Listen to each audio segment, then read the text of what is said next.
राजेश एक गरीब taxi driver होता है। वो मुंबई शहर में अपनी बीवी सुमन के साथ रहता है।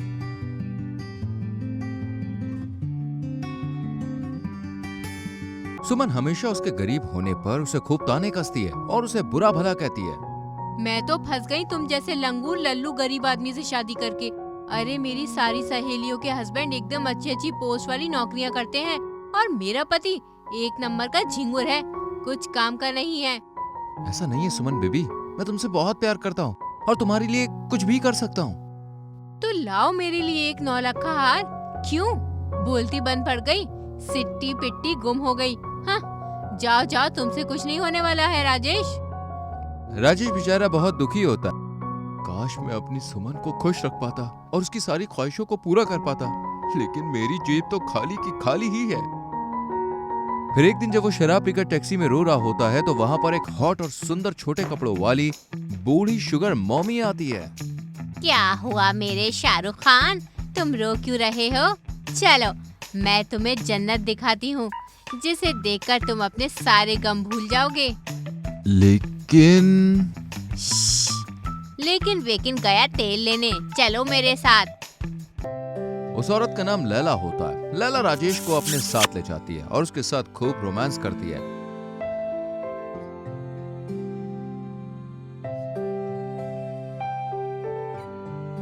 और उसे ढेर सारे पैसे और महंगे महंगे तोहफे देती है।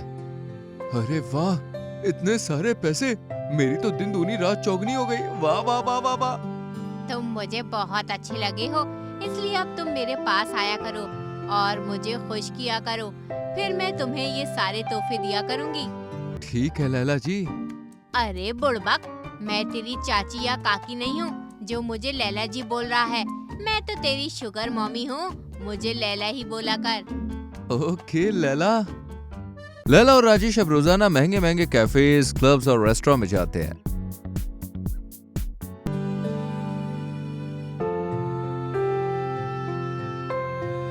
और एक हफ्ते में राजेश शुगर मॉमी लैला के कारण अमीर बन चुका था। वो उन सारे पैसों से अपनी बीवी सुमन को वो सब कुछ देता है जो वो हमेशा से चाहती थी। ओह माय गॉड बेबी, तुमने ये 9 लाख का हार, ये गुची के बैग्स, ये पराडा और लुई वुइटन की पर्सेस कहाँ से लेकर आए हो? अरे तुम आम खाओ ना मेरी जान, गुटलियां क्यों गिन रही हो? ये लो, ये 5 लाख रुपए। तुम्हें और लगेंगे तो बता देना। ओके जानू। मुझे तो ये सब बिल्कुल किसी सपने की तरह लग रहा है।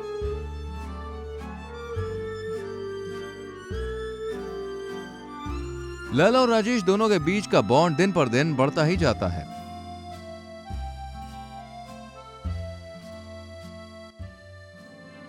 राजेश को ना चाहते हुए भी अपनी बीवी की महंगी ख्वाहिशों को पूरा करने के लिए लैला के साथ संबंध बनाने पड़ते हैं। लैला मैं लैला, ऐसी हूँ लैला, हर कोई चाहे मुझसे मिलना अकेला। लैला तू लैला, जिसको भी देखे मजनू बना दे, ऐसी तू लैला। लेकिन एक दिन सुमन की सहेली विनी लैला और राजेश को साथ में डेट करते हुए देख लेती है और वो उनकी तस्वीर खींचकर सुमन को जाके दिखाती है। ये देख सुमन, तेरा पति राजेश एक शुगर मॉमी को डेट कर रहा है। क्या इसका मतलब एक शुगर मॉमी मेरी सौतन बन चुकी है और उसकी वजह से ही राजेश रोडपति से करोड़पति बन गया है? नहीं, ये राजेश ने मेरे साथ क्या किया, मुझे इतना बड़ा धोखा दिया। क्यों सुमन, अब क्यों रो रही है?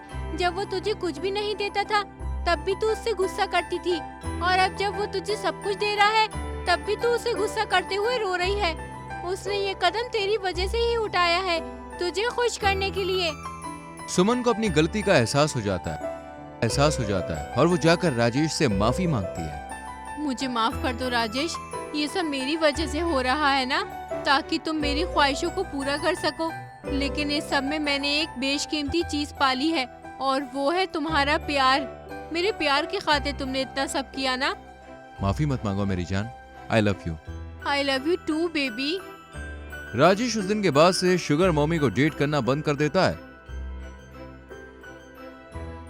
और सूखी रोटी खाकर ही दोनों मियां बीवी एक खुशहाल जीवन जीते हैं। अब तक आपने देखा कि मीता एक अमीर बाप की बिगड़ैल बेटी है, जिसे किसी भी चीज से कोई फर्क नहीं पड़ता। वहीं उसे अपने ही नौकर से प्यार हो जाता है और वो शादी कर लेती है। लेकिन उसके बाद वो उससे बहुत बुरा बर्ताव करती है, जिस कारण वो उसे छोड़कर चला जाता है। मीता गुस्से में घर की सारी चीजें तोड़ फोड़ रही होती है। मीता, ये क्या बचपना है? क्यों कर रही हो ये बेटी? ऐसा मत करो। आप हट जाओ डैड। वो इडियट 2 कौड़ी का नौकर अपने आप को समझता क्या है? अरे उससे मैंने शादी क्या कर ली, अपने आप को मेरा बाप समझने लगा। आज तक जूते उतारने में प्रॉब्लम नहीं होती थी, अब जूते उतारने में उसे दिक्कत है। मीता, वो तेरा पति है बेटा, ऐसे नहीं कहते। वहीं अब मायके में धीरे धीरे मीता की इज्जत कम होने लगती है। राजेश के ना होने के कारण अब उसे अपने काम भी खुद से ही करने पड़ते और अब घर वाले उसे छोटी छोटी बात पर टोकना शुरू कर देते हैं। ऐसे ही एक दिन, ये खाने की प्लेट किसने रखी है यहाँ? मैंने रखी है भाभी, उठाकर रख दो ना। मीता, तुम्हें शर्म नहीं आती? अरे चलो, बचपन से बेशर्म हो बात अलग है, शादी के बाद तो सुधर जाती। यहाँ बैठे बैठे बस खाई जा रही हो, थोड़ा हाथ तो खुद से भी चला लिया करो। ये क्या, मीता को अपने घर के किसी पर्सन से इस तरह की उम्मीद नहीं थी। वहीं अब ऐसा उसके साथ रोज होने लगता है। अब मायके में मीता की कोई इज्जत नहीं रह गई थी, जिससे वो बहुत ही ज्यादा परेशान हो जाती है और राजेश को कांटेक्ट करना शुरू करती है। हेलो राजेश, कहाँ हो यार? प्लीज वापस आ जाओ और मुझे यहाँ से ले चलो, मैं यहाँ नहीं रह सकती। प्लीज आ जाओ जान, आई नीड यू। जिसके बाद राजेश वहाँ आके मीता को अपने साथ घर ले जाता है। फाइनली अब मैं अपने ससुराल जाऊंगी। वहीं जैसे ही मीता अपने ससुराल पहुँचती है, उसके तो होश ही उड़ जाते हैं। ये इतना छोटा सा घर मेरा ससुराल है? राजेश, ये इतने सारे लोग कौन हैं?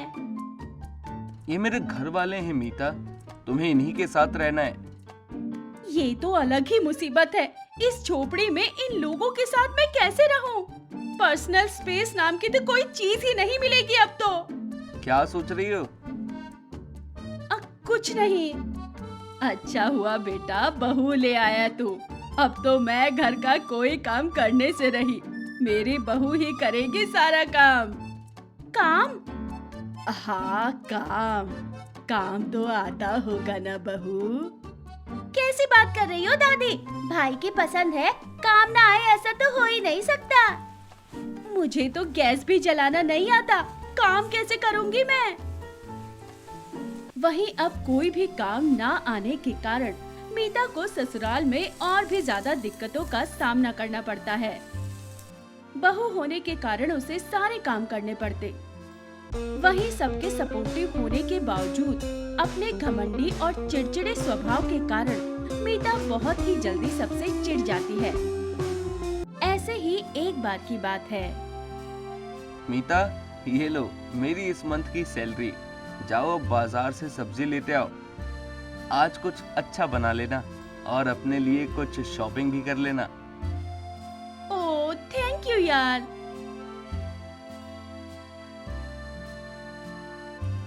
फिर मीता मार्केट चली जाती है। वहाँ वो अपनी आदत से मजबूर राजेश की मेहनत की कमाई खर्च करने लगती है और वो अपने फेवरेट परफ्यूम खरीद लाती है, जिससे उसके सारे पैसे खत्म हो जाते हैं। वहीं शाम में, मीता, मैंने तुम्हें सैलरी दी थी ना, उसका आधा माँ को दे दो। घर के आधे से ज्यादा काम माँ ही देखती हैं। लेकिन आपने तो उसकी शॉपिंग करने को कहा था, मैंने तो परफ्यूम ले लिया अपने लिए। क्या 10,000 का इतना सारा परफ्यूम लिया? बेटा दुकान खोलनी है क्या? 10,000 का इतना सारा नहीं माँ जी, बस एक परफ्यूम लिया है। क्या एक परफ्यूम 10,000 का? तेरा दिमाग तो खराब नहीं हो गया? अरे तू तो डायन है, महीने भर की कमाई एक ही दिन में लुटा दी। बेटा, ये लड़की अगर इस घर में रही तो हम तो बर्बाद हो जाएंगे।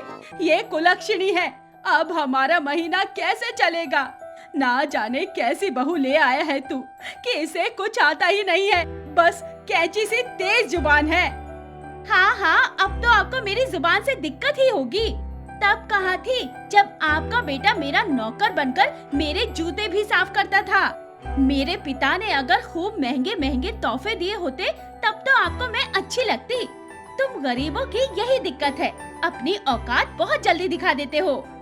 इस तरह मीता अपनी सास को बहुत बुरा भला कहती है और गरीबी का ताना देती है। पर राजेश को बहुत गुस्सा आता है और वो गुस्से में मीता को एक जोर का चांटा मारता है। How dare you! तुम्हारी हिम्मत कैसे हुई मुझ पे हाथ उठाने की? मेरी ही गलती है, मैंने अपने पिता से कहकर तुम जैसे फटीचर से शादी कर ली। क्या है तुम्हारे पास? कोई बराबरी ही नहीं है। तुम 2 कौड़ी के नौकर और मेरी। I hate you! तुमने मुझे अपने प्यार के जाल में फांस लिया। फिर मीता रोते हुए घर छोड़कर नदी की तरफ जाने लगती है। आखिर क्या होगा आगे? मीता कहाँ जा रही है? कहीं मीता अपने जीवन में ऐसा कोई कदम ना उठा ले जिससे उसे पछताना होगा। क्या अमीर बहू का ईगो उसे खा जाएगा या वो सुधर जाएगी? देखने के लिए इंतजार कीजिए पार्ट 3 का।